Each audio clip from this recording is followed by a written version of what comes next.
So let's look at our last question, question 6 of the CHRP 04, November 2022.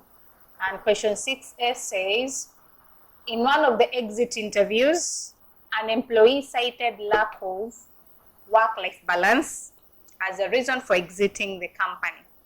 Identify measures a company may take to address this issue.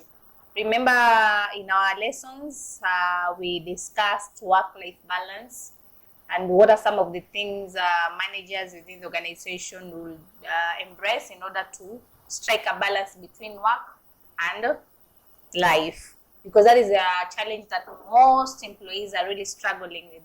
If this balance is not there, frustrations occur, stress occur, and a lot of negativities as far as the duties or delivering your duties or your responsibilities is concerned.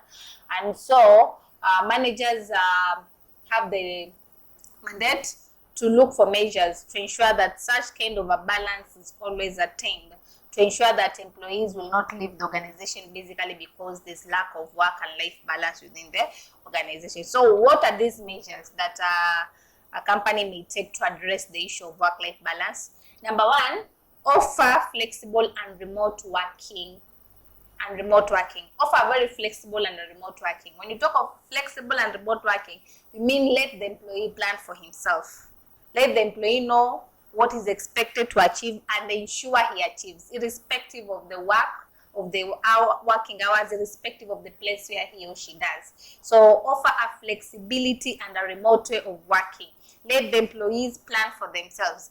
You will be rest of assured of the result. But how the result comes or how the employee works, let it be the business of the employee. And then encourage managers to focus on productivity rather than hours. Yes.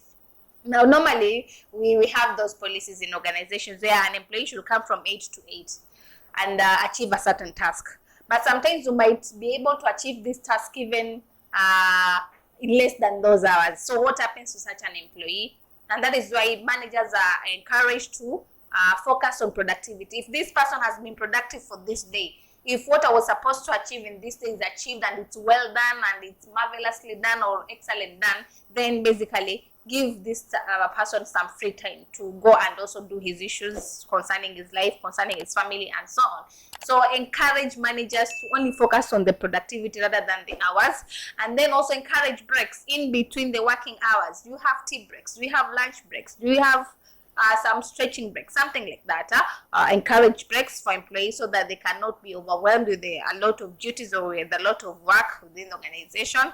And then also you can regularly review workloads. How are the workloads of the employees, so that those employees who seem to have a very heavy workload at least do something upon them to ensure that they are not pressed so much in a way that they'll fail to strike that balance, because normally this balance is always needed. For you to be productive in an organization, you need to have that work-life balance. But if you feel like there's one side which is basically outweighing the other, things basically start messing up. So ensure regularly review of the workloads for the employees so that the workloads you give for your employees could be something achievable. And then we have number 5, providing paid leaves. Yeah, allow your employees to go for holidays, allow your employees to go for leaves, and at least pay them during the leave. Because if this employee goes for a leave and then you don't pay him or her, basically, how do you expect him to survive while in the leave? So at least offer paid leaves, and then support physical and mental health of your employees. Always have programs, initiate programs that will take care of the physical and mental health of the employees. Sometimes let them just go for free checkups and so on and so forth. That can also help in terms of striking a work-life balance. And then compensate your employees well, compensate them well and engage them well in whatever cases within the organization. That can also help on the same.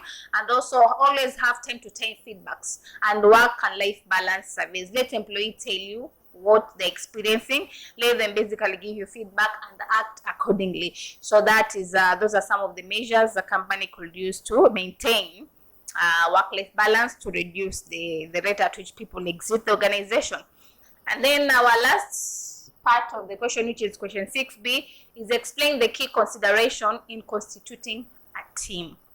When you're constituting a team, what are some of the key considerations will you have, or will you have to put in to put in place. The clarity, visions, and goals of the team. Definitely, you need to come up with people who have shared goals, who have shared vision, who have shared objectives, because that means they'll be working towards the same direction. And then sometimes also consider the size, not too big, not too small, a good number, manageable. And then individual strength, what are the strengths of each and every person? That is something you need to consider, so that to put people who match up, people of the same strength, at least in one team, that can also be something that you need to consider. And then commitment. Are these members of the team ready to commit themselves? Are they ready for the work? Are they ready for that journey that is ahead of them, or what is it? You also have to consider that. And then number 5, consider shared values. Do they have the shared values, or are they differing in some aspects? So consider people who have shared values. It will be very easy for you to constitute a team that is made up of people who have shared values. It will be very easy for you and convenient. And lastly, select the right members. Selection of the team members. Ensure that you select the right people. Not everybody will be willing to work in a team, and not all people are comfortable working in a team. So ensure that the members you select are the right people who can come together, reason out together, agree together, and move forward together. This plus many other more could be factors that you need to consider when constituting a team. So that is our paper, CHRP 04, which is Organizational Theory and Behavior. November 2022 paper. So thank you. Most probably see you in another revision paper.